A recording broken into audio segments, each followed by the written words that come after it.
ವಿಶೇಷವಾಗಿ ಬಹಳ ನಮ್ಮ ಕಿವಿಗಳಿಗೆ ಇಂಪಾದಂತ ಒಂದು ಭಜನೆ ಕೀರ್ತನೆ ಮಾಡುವಂತ ಒಂದು ತಂಡನೇ ಬಹಳ ಒಳ್ಳೆಯ ರೀತಿಯಿಂದ ನೀವು ಭಜನ ಏನೊಂದು ಗೀತೆ ಹಾಡಿದ್ದೀರಿ.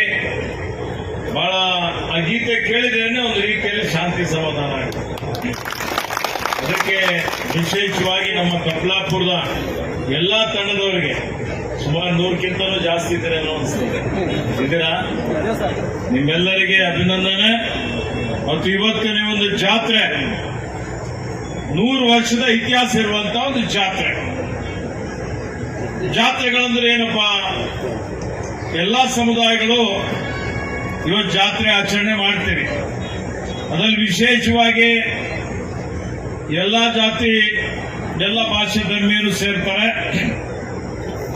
ಇದರಲ್ಲಿ ನೀವೆಲ್ಲ 100 ವರ್ಷಗಳ ಇತಿಹಾಸದಲ್ಲಿ ಏನು ಯೇಸು ಕ್ರೈಸ್ತರವರು ನಮ್ಗೆ ಏನೇನು ಇವತ್ತು ತತ್ವ ಸಿದ್ಧಾಂತಗಳು ಕೊಟ್ಟಿದ್ದಾರೆ, ಏನು ಆದರ್ಶಗಳು ಕೊಟ್ಟಿದ್ದಾರೆ, ಮತ್ತು ಇವತ್ತಿನ ದಿನಮಾನಗಳಲ್ಲಿ ಜನರಿಗೆ ಏನ್ ಬೇಕಾಗಿದೆ, ಶಾಂತಿ ಸಮಾಧಾನ, ಅವ್ರು ಹೇಳಿದಂತ ಆಲೋಚನೆಗಳು ವಿಚಾರಗಳು ಅವೆಲ್ಲವನ್ನು ಬಿಂಬಿಸಲಿಕ್ಕೆ ಲೋಕ ಕಲ್ಯಾಣಕ್ಕಾಗಿ ಜನ ಕಲ್ಯಾಣಕ್ಕಾಗಿ ಈ ಜಾತ್ರಾ ಮಹೋತ್ಸವಗಳು ನಡೀತವೆ.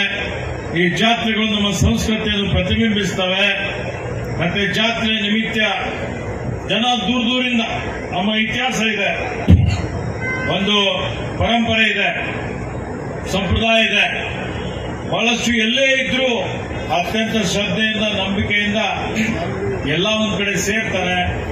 ಸೇರಿ ಇವತ್ತು ಒಂದು ಪ್ರೀತಿ ವಿಶ್ವಾಸ, ಒಂದು ಇವತ್ತು ಸದ್ಭಾವನೆ, ಸಹೋದರತ್ವ, ಸಹಬಾಳ್ವೆ, ಇದರ ಬಗ್ಗೆ ಇವತ್ತು ಒಂದು ರೀತಿಯಲ್ಲಿ ಜನರಲ್ಲಿ ಆ ಒಂದು ಆಲೋಚನೆಗಳು ಬರ್ತವೆ.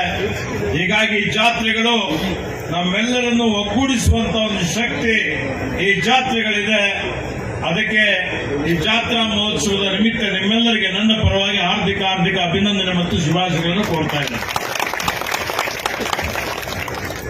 ಆತ್ಮೀಯ ಬಂಧುಗಳ, ಇವತ್ತೇನು ಯೇಸು ಕ್ರೈಸ್ತರವರು 2000 ವರ್ಷಗಳ ಕೆಳಗಡೆ ಈ ದೇವರ ಪ್ರತಿನಿಧಿಯಾಗಿ ಭೂಮಿ ಮೇಲೆ ಬಂದು ಜನ್ಮ ತಾಳಿ, ಇವತ್ತೇನವರು ಅಂದಿನ ದಿನಮಾನಗಳಲ್ಲಿ ಎಲ್ಲಾ ಕಡೆ ಅಂಧಕಾರ ಇತ್ತು, ಅನ್ಯಾಯ ಇತ್ತು, ಅತ್ಯಾಚಾರ ಇತ್ತು, ಅಸಮಾನತೆ ಇತ್ತು, ಮಹಿಳೆಯರಿಗೆ ಯಾರಿಗೂ ಸ್ವಾತಂತ್ರ್ಯ ಇರಲಿಲ್ಲ, ದಬ್ಬಾಳಿಕೆ ಇತ್ತು.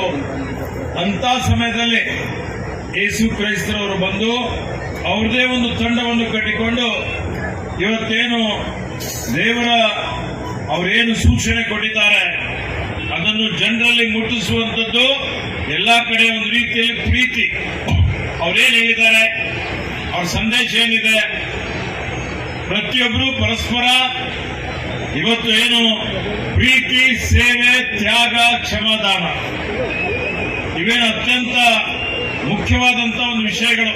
ಭಾವನೆಯಿಂದ ಇವತ್ತು ನೀವೆಲ್ಲ ಸೇವೆ ಮಾಡ್ತಾ ಇದ್ದೀರಿ.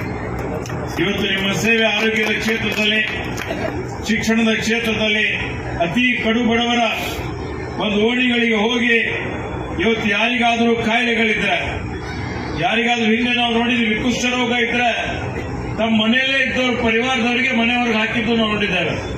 ಆದ್ರೆ ಅಂತ ಕುಷ್ಠರೋಗಿಗಳಿಗೆ ಸಹಿತ ಕ್ರಿಶ್ಚಿಯನ್ ಮಿಷನರೀಸ್ ಆಸ್ಪತ್ರೆ ಪ್ರಾರಂಭ ಮಾಡಿ ಅವರಿಗೆ ಚಿಕಿತ್ಸೆ ಕೊಟ್ಟಿದ್ದು, ಸೇವೆ ಕೊಟ್ಟಿದ್ದು, ಒಂದು ಮಾನವೀಯತೆ ಆ ಮೌಲ್ಯ ಏನಿದೆ ಅಂತ ತೋರಿಸ್ಕೊಟ್ಟಿದ್ದು ಅನೇಕ ಉದಾಹರಣೆಗಳಿದ್ದಾವೆ. ಅದೇ ರೀತಿಯಲ್ಲಿ ಇವತ್ತೇನಿಲ್ಲಿ ನಾವು ನೋಡ್ತಾ ಇದ್ದೀವಿ, ಅತ್ಯಂತ ಕಡು ಬಡವರು. ಈಗ ನಮ್ಮ ಸರ್ಕಾರ ಬಹಳ ಸಶಕ್ತ ಆಗಿದೆ.